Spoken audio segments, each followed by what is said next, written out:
Arguably the most important skill for Nuzlocking is knowing when and when not to switch.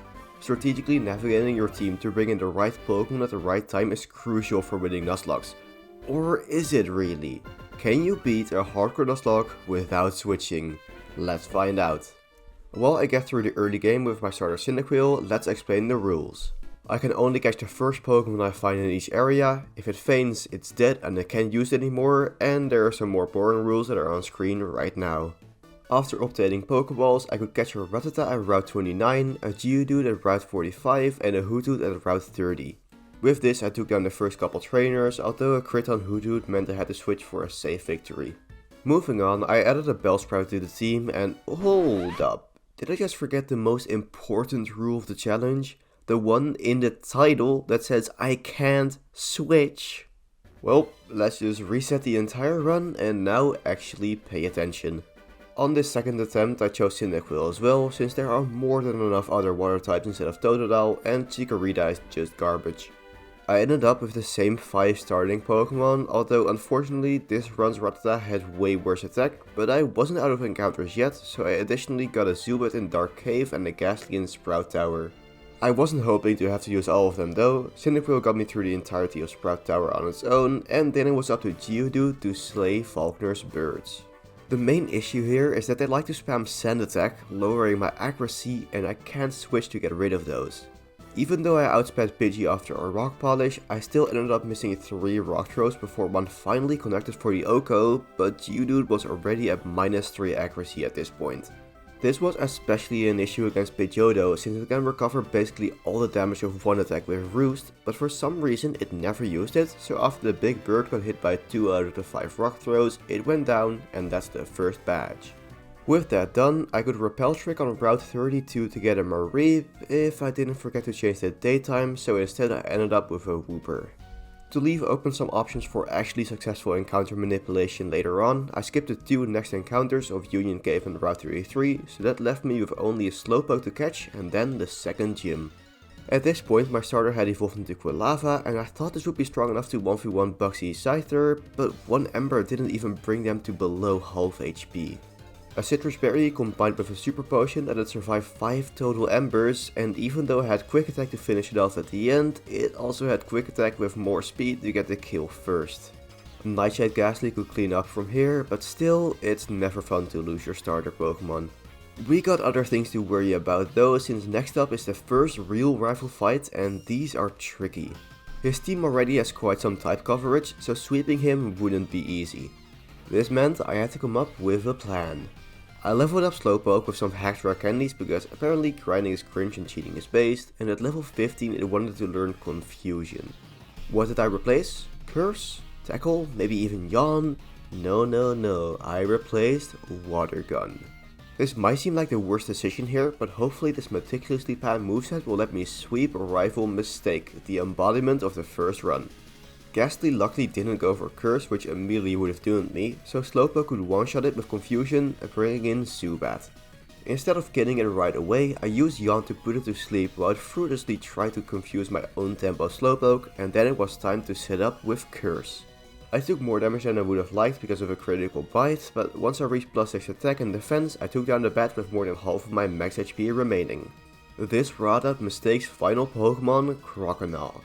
All the defense boosts made it so his best option was Water Gun for only a small amount of damage, and although a mistackle made this fight way closer than I would have liked, I realized the Yawn would seal my opponent's fate, and just like that, Shell Shock the Slowpoke single-handedly took down the rival. This unlocked the Ilex Forest, where I could catch a Paras, but more importantly, teach Slowpoke Headbutt over Tackle. This will soon be incredibly helpful, but before we get there, let's get some more encounters.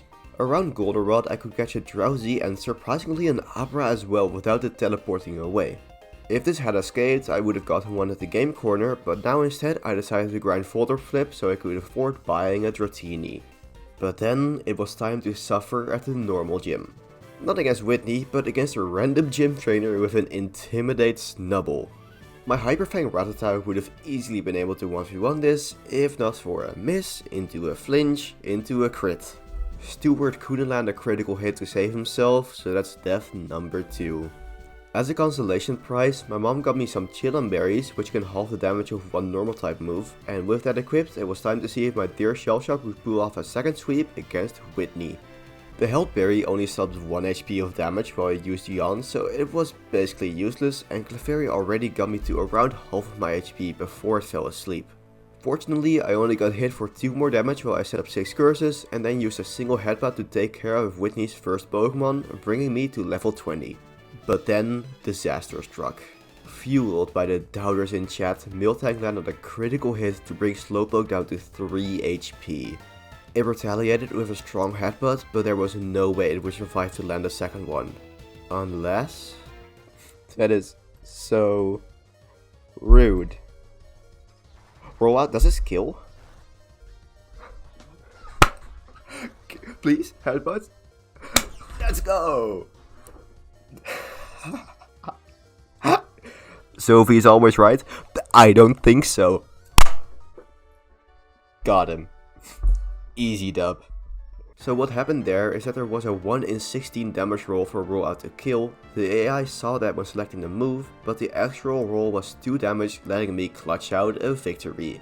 And personally, I like to think that the one remaining hit point is the one that got saved because of the Chinon berry, which was not so useless after all. With that out of the way, it's time for quite a big segment before the 4th gym. This meant a bunch of encounters that don't really matter, a bunch of evolution, but also a bunch of random trainers. Normally these aren't an issue, but since I was playing quite recklessly, it was inevitable that at some point I put my lead Pokemon in danger. Here, my newly evolved Noctowl got poisoned by Nidorina's Poison Point, and since my tackles weren't doing much against the opponent, it was a matter of time before the Pokemon I was planning to use against Morty went down. And all of this was only because I had to go out of my way to get a Flaffy encounter at Route 43 to deal with a rival, since I got the Wooper earlier instead of Mareep. Before I took on the rival though, I also went back through various routes now that I had Headbutt to catch a Spearow, an Aipom, and most importantly, a Heracross. But then on the way back to Acritique, I ran into another random trainer I somehow hadn't battled yet, putting my Slowpoke up against 2 Magmar. Because of Shell Shock's specific moveset, it couldn't 2-shot the lower leveled one, so they got off a smoke screen to drop my accuracy by 1 stage. Following that, the second Magmar landed a critical feint attack for 2/3 of my remaining HP, and after another smoke screen, Confusion missed 4 times in a row until they woke up and knocked out my beloved Shell Shock. This part demonstrates the 2 main issues of the challenge really well. Random trainers having a good matchup, and next up, shown by another rival fight, diverse teams. I led with Flaffy to deal with as many Pokemon as possible before it would eventually go down, and it didn't start great with a Confusion hit. After that though, I got off a charge into a one-shot Thunder Shock without another self hit, and it snapped out of Confusion against Zubat for another Oko, so I slowly started hoping that Flaffy might be able to sweep. Crocodile wasted 2 turns with Scary Face, and just like that, only Magnemite remained. I had come prepared for this with Rock Smash, so no attempt at Parafusion would stop Clyde now, and it survived the rival fight. And it then immediately died while I tried to catch a wild Magmar, which I didn't even manage to catch. Whoops. I did fish up a Magikarp with the Old Rod back in Cherry Grove City, which I evolved into a Gyarados, and after another Voltor Flip grind, taught Substitute in preparation for Morty. The sacrifice of 25% of its max HP in return for being immune to status moves helps out a lot against Morty's sneaky ghost types, letting me freely spam Bite for the rest of the fight until they all went down and I got an easy 4th badge. After that stream I got a bit distracted by another challenge for a couple months, and when I came back, Streamlabs had not saved the death counter, so it went back to 2. I did check the death box and saw 4 Pokemon there since I forgot to box Flaffy. So I thought it was still alive and ended up using it for a couple following battles, mainly for getting through the lighthouse. That is definitely my bad, especially since I also could have easily used the Magnemite I caught at Route 39, but this isn't that serious of a challenge anyways, so who cares. The casual nature of this run also meant I was playing quite recklessly, which definitely showed in the fighting gym. My under-leveled Kadabra almost died to a random trainer here, and although it came out victorious, Chuck's Poliwrath paralyzed it with Body Slam, And Spoon got fully paralyzed, making it the 5th or 6th death of the run. My undead Ampharos could then come in and finish the job, so that's badge number 5. The next gym wasn't any issue at all. Even though the steel type is usually quite scary, it's pretty easy to find a Pokemon that counters Jasmine's poor movesets, and in this case I used my newly evolved Quagsire to easily get another badge. I could then effortlessly speedrun my way through the Mahogany Rocket Base with Gyarados, followed by a simple Brick Break sweep from Heracross to get yet another badge. So yeah, as you can see, despite Kadabra's death, this last segment wasn't that difficult, but that was gonna change. First up, we got the Radio Tower takeover, but Team Rocket wasn't the issue. The real challenge here was my rival mistake. Glide swept him before, so I tried doing the same thing, but this time I got a lot less lucky. Golbat confused me on turn 1, resulting in back-to-back self-hits, and the crit brought Ampharos down to 25 HP. Discharge one-shot the Golbat, but Feraligatr. Discharge one-shot the Golbat, Discharge one-shot the Golbat, but Feraligatr. Discharge one-shot the Golbat, but Feraligatr could now come in for the revenge kill. Finally, that take took way too long. I didn't have a backup plan beforehand, but with some careful strategizing, I figured out that using Heracross with first counter and then Brick Break would take down the water starter in the most efficient way, leaving Juno with enough HP to get through the remainder of the fight. Ignoring all the Team Rocket stuff here, it's time to prepare for Claire. For this, I fished just off the shores of Cyanwood City to reel up a Chinchou, evolved into Lantern, and bought a TM for Blizzard at the department store to give it a super effective move for the Dragon types. I would have liked to get an actual Ice type that wouldn't be weak to all the water moves in the final gym, but I ended up getting a Swinub in Ice Path instead, so that wasn't that useful, and although a Repel trick to get a Skarmory at Route 46, that wouldn't be that helpful either. As backups, I evolved my Magnemite into Magneton and Dratini into Dragonair, but the Lantern was gonna have to do the main damage here. It started off strong, not getting flinched by Gyarados' bite and instead landing a Thunder for the one-shot. Unfortunately, I forgot that electric types could get paralyzed in this gen, so the opposing Dragonair's Thunder Wave made it so I was only at 42 HP when I finally took them down, letting Kingdra come in to finish off Lantern. Hydro Pump would do a ton of damage against most of my Pokemon, but Quagsire has Water Absorb, so I tried to use that to put Kingdra to sleep with Yawn, slow it down with Mudshot, and chip it down with Earthquake. Because of Smokescreen, I ended up missing 6 attacks in a row before I finally landed an Earthquake, which was a critical hit, and Kingdra stayed asleep for 2 more turns, letting Quagsire hit it twice for the kill.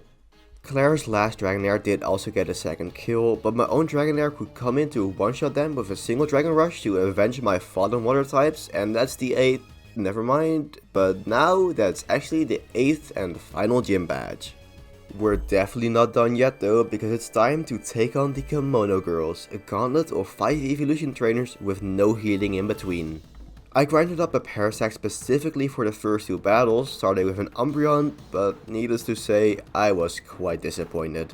Dark Pulse did a lot more damage than expected, and the crit definitely didn't help, while Parasect could barely dent the tanky Dark type, and the flinch sealed its fate.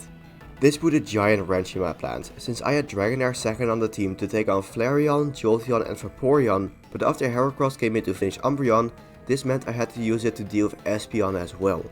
Fortunately, I got a critical Dragon Rush for the one-shot, which I thought got me out of this mess, but then my luck turned around, and a missed Aqua Tail meant that Flareon could knock out my Dragon type. This was horrendous, since this meant my lead for the next battle against the Electro-type evolution would be Gyarados, so that's the 3rd death of this gauntlet. Close combat got me through the rest of it without any more deaths, but this still isn't looking great. Luckily, there are still a bunch of encounters left for me to grab spread around the region, so it's montage time.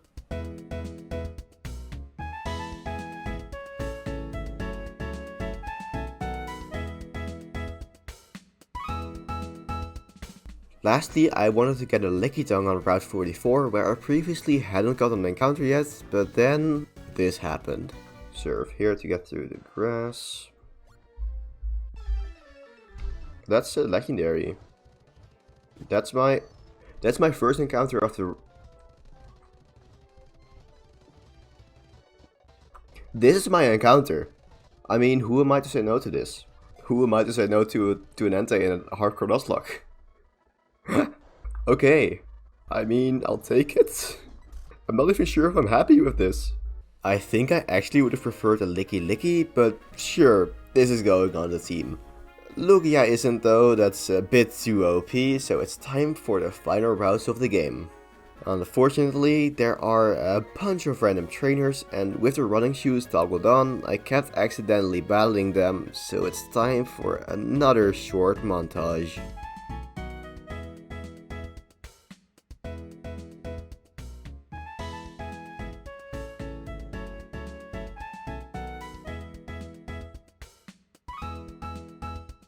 Let's be honest here, there wasn't much I could have done about these devs except maybe pay better attention and avoid the trainers or look up the teams beforehand, but what's the fun in that?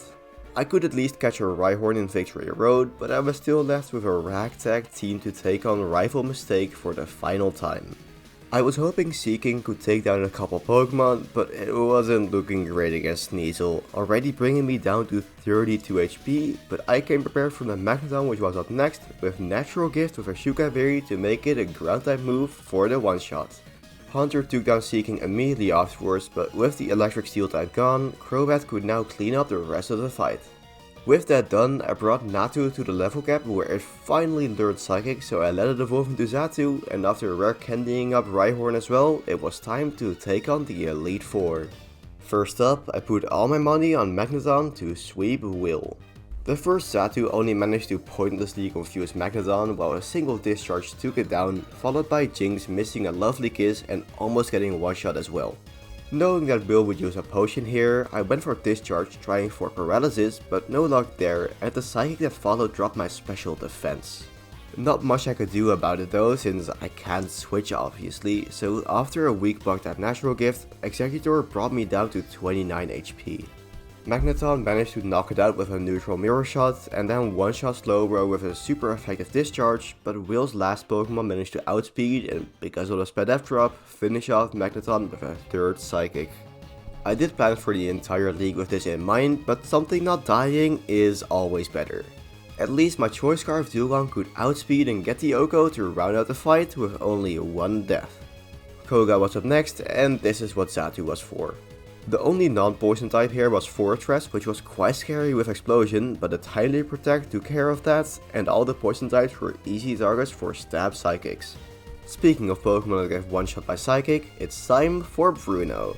I got through the first 3 Pokemon without taking damage, but Machamp lived and hit back hard with a Rock Slide. After taking it down on the following turn, Hitmonlee came in, which unfortunately outsped Xatu and finished it off. If I had given it a Choice Scarf for this fight, I may have had a chance, although I'm not even sure one Psychic would have been enough. Still, this meant that once this battle was done, I only had 4 Pokemon remaining for the last 2 fights of the Pokemon League, and these are incredibly tricky, and I didn't even have a great plan for Karen. I had equipped Heracross with an Oka Berry to take one Flamethrower from Houndoom, but I forgot that I have to use Close Combat prior to that, dropping its defenses.